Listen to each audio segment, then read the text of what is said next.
Welcome to Distress to Joyful, Bailey's Way. I'm your host, Bailey Raber, here to enlighten you and the rest of the world about one of the most misunderstood mental disorders out there, bipolar disorder. Each week, we're going to learn more about my personal journey with the disorder while leaving you enriched with new information on how you can help better yourself as well as those around you.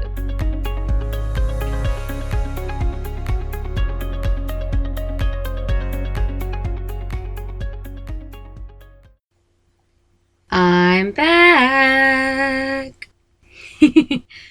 Yeah, so I have a laptop that is from 2011. In case you forgot, it is 2020. And wow, this thing, I'm surprised it's still working, to be honest. I really am. My boyfriend keeps telling me that I need to get a new one, but it hasn't died yet. We did have a scare. For the last 2 weeks, I've been struggling with trying to make sure that it works properly. He had to run some tests on it. Thankfully, he loves computers and technology, whereas I do not. So, we're good for now. The computer is still alive. I still have the things that I need.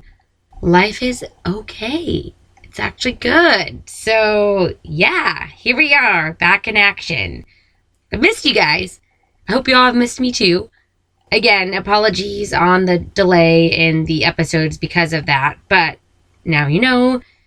And oh my goodness, my voice is a little scratchy again. These Houston, Texas allergies, y'all. Wowza. That's all I have to say on that. So how is life, friends? How is life? You know, I really hope that things are going well, or at least okay for you as we continue to navigate through these crazy times together. For me, one thing I've really been focusing on lately is just getting into a regular exercise routine. You know, exercising every single weekday like I did pre-pandemic, because at the beginning of the pandemic, I decided to be lazy. I don't know if anybody else did the same. I mean, they said they called it the quarantine 15. You know, the 15 pounds everybody put on during quarantine. That's there for a reason. I'm raising my hand. I am part of that club. But one thing that I do know is that when I exercise consistently, so, you know, maybe Monday through Friday, Monday through Saturday, whatever it shall be, the more consistent I am with working out, the better I do overall. Like mentally, physically, emotionally, everything just lines up a lot better when I make sure I work out constantly. I'm not here to preach to you about working out every day, but 10 out of 10 recommend you move your body at least 30 minutes every single day. What's the word I'm looking for? Oh my goodness, there's a word. Not consistently, intentionally. Boom. That's what it is. Intentional body movements, 30 minutes every day. Do it. You won't regret it. I promise. Also, I have been doing a lot of reading lately, and I highly recommend you hop on that too. I think I've mentioned this before, but I've got a reading list on my blog. The blog is whatisheybales.doing.wordpress.com. You can find that in the notes for the show. So last year's reading list has about 13 books on it, 12 of which are self-development. I recently finished You Can If You Think You Can by Norman Vincent Peale. And it was a good book. It really was. It was published in the 80s. So, you know, a good portion of that was not 100% relevant to, today's world. But nonetheless, he had some very inspiring and motivating words and stories, and I really think it's worth checking out. And guys, especially now, we're still in this pandemic. I mean, it's not over yet. We can't freely travel and do things that we want without masks. So we're still in this. We're doing better. We're learning to navigate and, coexist with it, but we're not 100% through it. With that being said, I really, really recommend that you find a good book that's very positive and motivating and enlightening, guys. These are some really tough times for most of us. So do yourself a favor and grab something that's going to motivate you, inspire you, or just plain make you happy. I mean, Netflix is great, don't get me wrong, but I think we could all do a little more reading. I think there's a lot of electronics these days. Again, like I mentioned, I'm not as big of a fan of technology. Clearly, I probably sound like I'm 80 talking. My Nana's probably looking down on me very, very happy that I'm preaching about this right now. But also, I have actually started reading Becoming by Michelle Obama. Oh my gosh, y'all. I really, really, really, really, really recommend you check out that book of hers. I hate that I waited to get into politics until after the Obamas got out of office, but her story is truly amazing. I'm only about halfway through it right now, and I'm going to keep reading it, and it's going to get better, and I'm not going to give away anything, but you should read it. Definitely recommend. Okay, well, now that I've rambled on about, exercising in books and trying to tell you what to do, let's go ahead and move into today's show. And I'm sure a lot of y'all are wondering why there's an entire episode on what it's like to have a close friendship with someone who's diagnosed with bipolar disorder, right? Well, it's simply because while you should not treat any of your friends who have this disorder any differently than your friends who don't have it, there are some things that you need to understand in order to help maintain a healthy friendship. You feel me? So let's start with the first step, communication. Y'all, this word communication is so important in order to maintain any type of relationship, guys, whether it be friendship, professional, family relations, or romantic. If you don't communicate your needs to the other person, and if they aren't comfortable communicating theirs to you, then your relationship with said person is not going to last very long. And trust me from experience on that, guys. Like, seriously, I have learned the hard way on that one. So back when I was a kid, I was a habitual friend hopper. Is that a real phrase? I really doubt that, but I think I literally just thought it up. But what I mean by friend hopper is that from about 5th grade through the end of my senior year of high school, I would literally have a new set of best friends that I would hang out with every single year. Which is very sad if you really sit down and think about it. I never really had that one set of friends who I would hang out with every single year, regardless of what classes I was put in. And a lot of the kids at my school did. Hell, to this day, I see people that I went to high school with post, group photos on Facebook and Instagram with them and their BFFs from 3rd grade who are still BFFs to this day, and they're all experiencing huge life events together, like weddings and baby showers and new careers and moving across the country for work and yada, yada, yada. My boyfriend even has a group of friends like that. There's 4 of them who've all known each other since they were 6 or 7 years old. And they've all lived in different parts of the world for the last, 5 years or so. But they still see each other on a regular basis. And they also take bi-yearly trips together before this pandemic hit. And I can guarantee you that they're going to happen once again once travel is re-allowed. I don't think re-allowed is a word either, but whatever, just roll with it.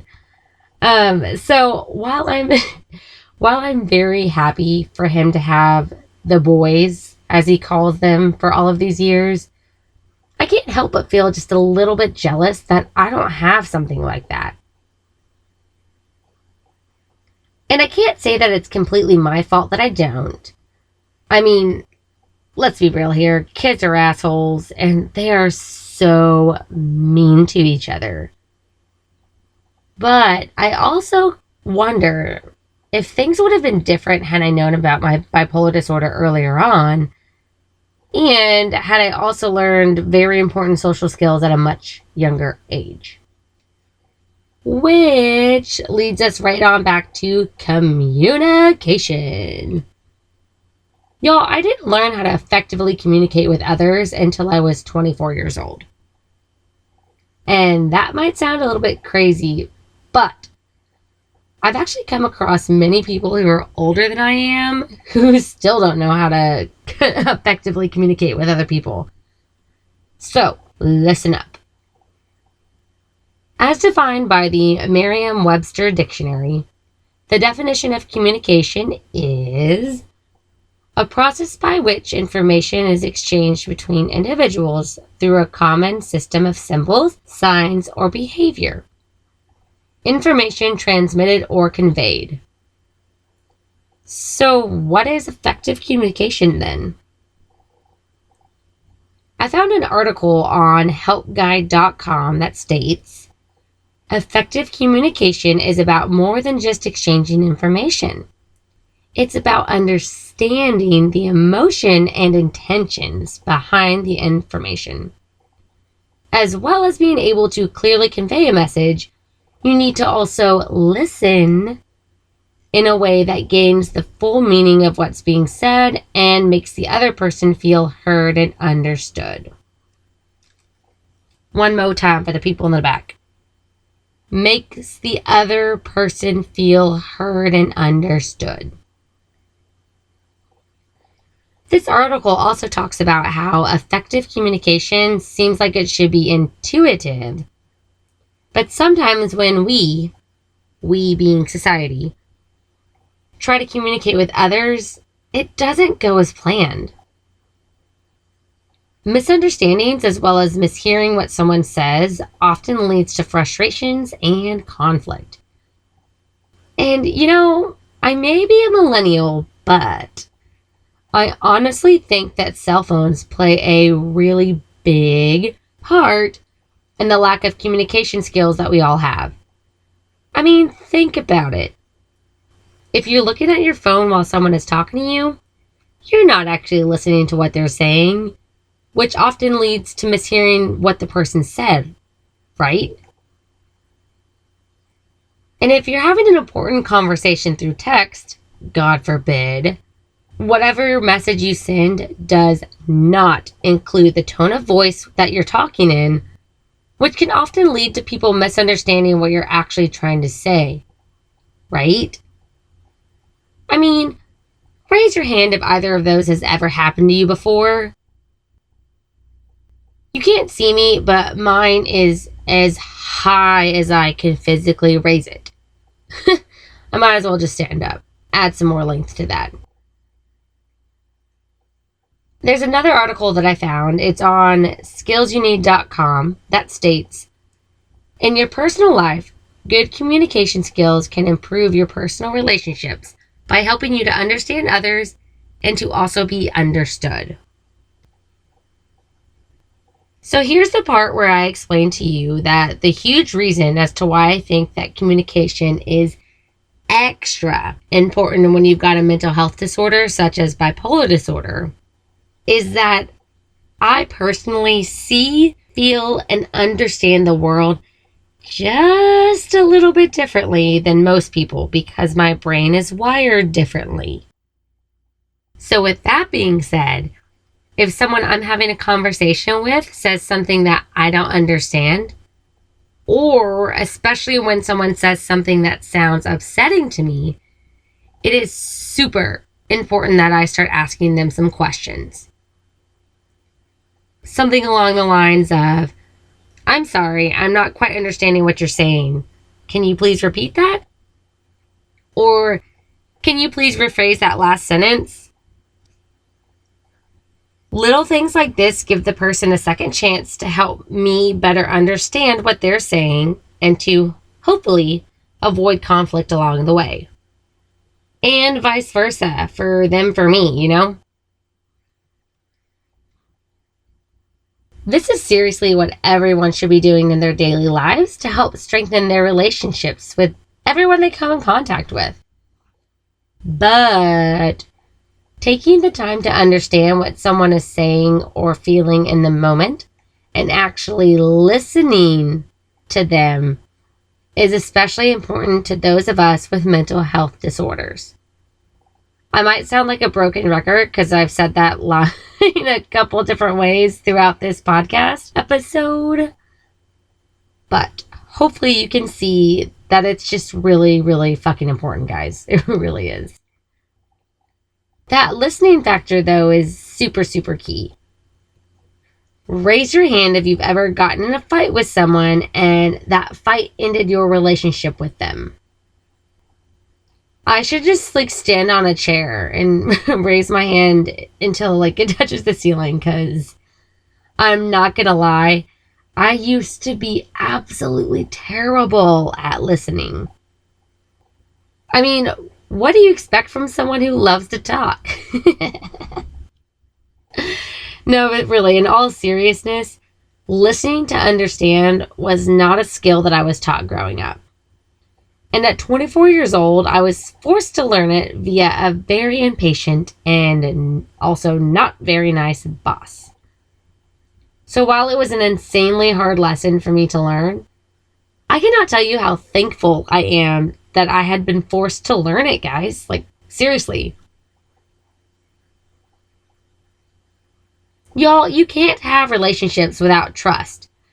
But people will have a hard time trusting you if they know you don't care to listen to them.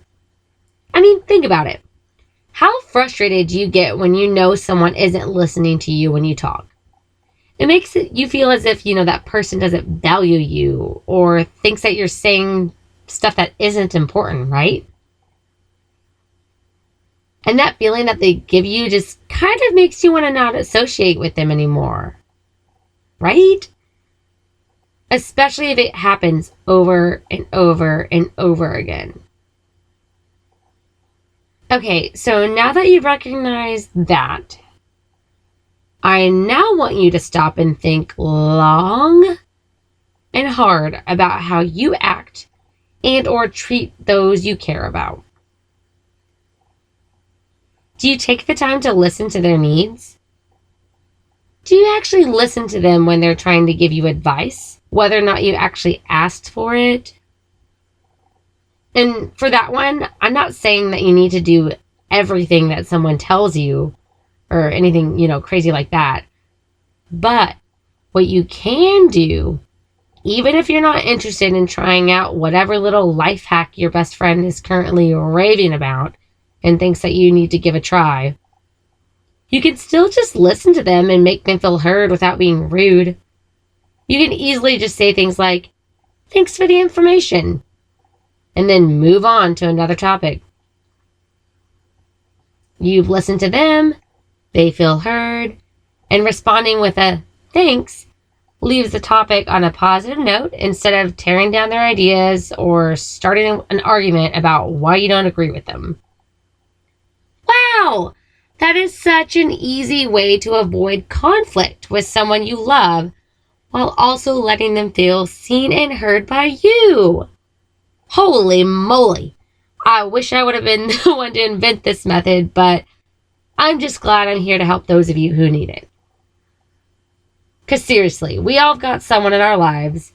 A lot of people listening to this are probably, I'm probably that someone, I hate to admit, who have a lot to say, and sometimes the things that they talk about are something that it's just something you're not interested in.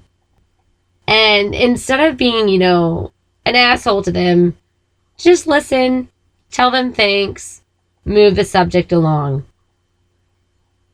Guys, my boyfriend talks about things to me sometimes that I don't understand. Sometimes it's work related and it's technology, and I don't know what he's talking about. He talks about Tesla all the time. And I do think Teslas are cool, but I get lost sometimes in those conversations because I don't know anything about Tesla. But I love him, and so I listen to him, and I'll respond how I can. And if I he's gonna hate that I'm using him as an example on this podcast, but I mean, it doesn't matter if you're interested in the topic or not. If something they want to say, just let them say it. Let them get it out. Everybody's happy. Move along. Speaking of moving along, so besides communication, something that's very important to understand when you've got a friend who has bipolar disorder is that sometimes when you want to do something, like you invite them to go see a movie or to a social event or just to hang out, there will be times when they won't be able to do so with you, which has nothing to do with you or whatever you're inviting them to go do with you. Okay, so I can't exactly speak for everyone on that because there are people out there who hate doing certain activities and will make excuses for not being able to attend. Not going to throw out any names here, but cough, cough, 90% of the people I've invited to come work out with me. Cough, cough. Wow, that was weird. Sorry about that. Anyways, no, in all seriousness, guys, sometimes when we're down in a depressive state, we just aren't able to get up and do the things that we normally love doing. Here's a few examples from my personal life. I love to sew. Like, I literally just made a new outfit yesterday, just for fun. And I hope to one day make a career out of it somehow. But when I'm in a depressive episode and feeling very low, I cannot, for the life of me, get to work on my current project. The excitement is gone, and I'll sometimes even just sit and look at the half-finished dress I've been working on with just no interest at all in touching it and getting my machine moving. And then a few weeks later, when depression goes away, I'll jump right back into the project with all of the excitement and get it finished ASAP. And during these depressive episodes, I sometimes often don't want to be around people at all, which sounds absolutely absurd if you know me personally and know how extroverted and people-loving that I am. But depression just takes those typical desires of mine away and instead puts another feeling into my body that leaves me just wanting to be alone. So with that being said, this is something that my friends, and also my boyfriend, who is my best friend, have come to understand about me and, these moods that come along with it. I used to just tell people that I wasn't feeling well as, my way out of attending something that I had committed to pre-depressive episode. But now that all my people know about my bipolar disorder, I'm just more upfront and honest. I'll say things like, I'd love to, but I'm just not feeling up to it today. This has been a really rough week on me mentally, and I just need time to myself. Or if I'm super close to the person, like my friend Jessica, I'll straight up say something like, I've been depressed this week, and I'm just not up for going to insert social event because of that. I'm really sorry, but I need alone time for some self-care right now. And in my experience, no one has ever given me shit for being honest with them like that. And if anyone ever does, I'll probably just Control-Alt-Delete them from my life right then and there. But I think that being super real and honest with my friends has just given them a lot more respect for me, and definitely vice versa for all those friends out there who do the exact same back. Appreciate you guys. The last thing that I want to touch on for today's episode are some do's and don'ts for reactions to anyone, whether it be a friend or an acquaintance.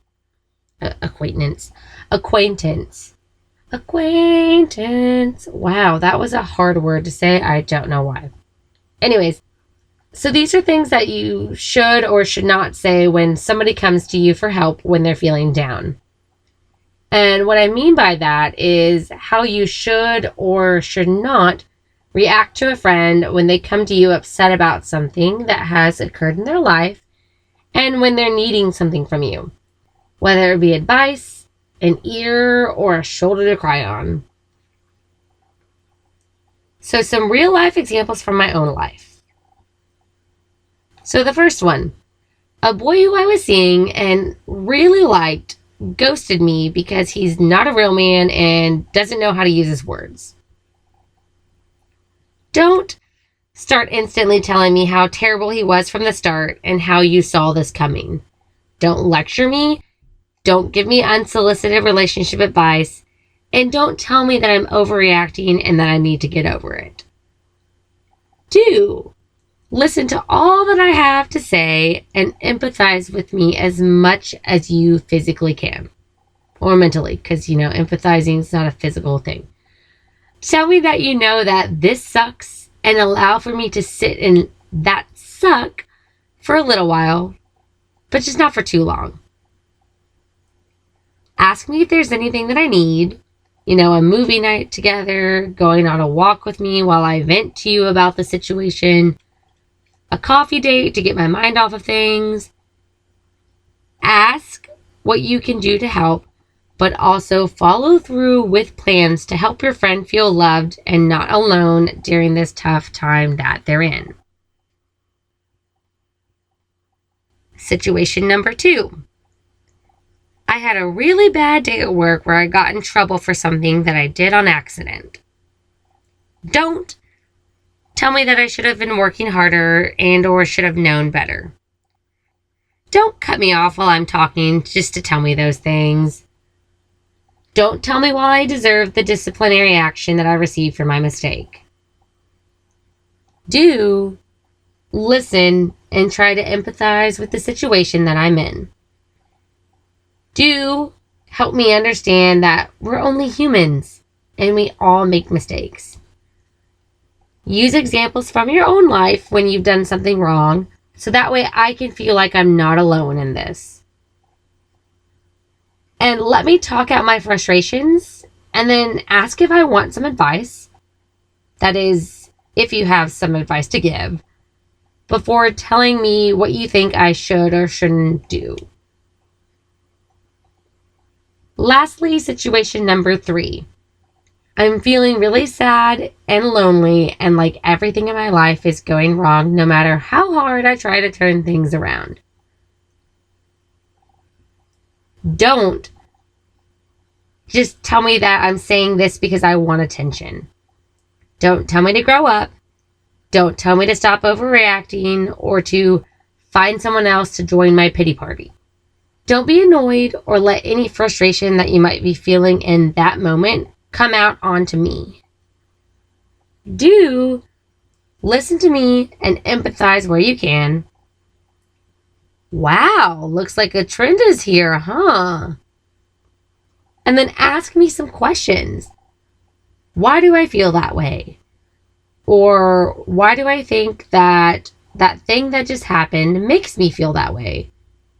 Get me talking, get me thinking and talking out loud. This can often help, the person understand their own perspective and situation a little bit better. That's literally the job of therapists. Be a shoulder for me to cry on or to lean on and just let me vent it all out. Gosh.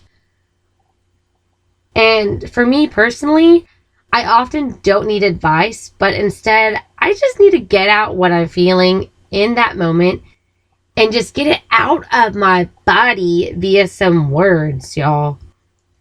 9 out of 10 times, My venting just makes me feel better, and I just needed your ear so that my neighbors don't think I'm crazy because I'm venting to an empty chair. But really, just be there for your friend however they need, within reason and with, your boundaries in place. But just help them understand that they're not alone. That is really all that we all need in life, bipolar disorder or not. So next week, we're going to move on into romantic relationships when one of the people in the relationship is diagnosed with bipolar disorder. I'm going to talk about my experience in a very toxic relationship, as well as the success that I'm having in my current relationship. There are differences with how the two started, as well as how each one was conducted, or in one of the cases, is being conducted. So this is going to be very important information that I'm going to share next week, so don't miss out. Honestly, what I'm going to share next week could really just benefit, I think, anybody in a relationship, whether you have bipolar disorder or not, because there are some things that I've learned about successful relationships where I have had to tweak things just a little bit because of my bipolar disorder. But otherwise, these are just like relationship 101 skills that everybody needs to know. So don't miss it. I hope that didn't sound weird and I have to edit it out. But if you enjoyed this episode, dude, take a screenshot of it, post it on your Instagram, and tag me at distress2joyful_Bailey's Way. And don't forget to include your thoughts. I would really appreciate it. Also, you could, give your girl a rating on iTunes or Spotify. I would appreciate and love you long time for that. Lastly, don't forget to email over your stories of your journey with mental health so that you can be considered as a guest on the show. Send them on over to whatisheybellsdoing@gmail.com or use the little message box on my website at www. Oh, that sounded so old school and cringy. Oh. whatisheybellsdoing.wordpress.com/contact. But until next time, take it easy, stay grateful, and be joyful. Bye!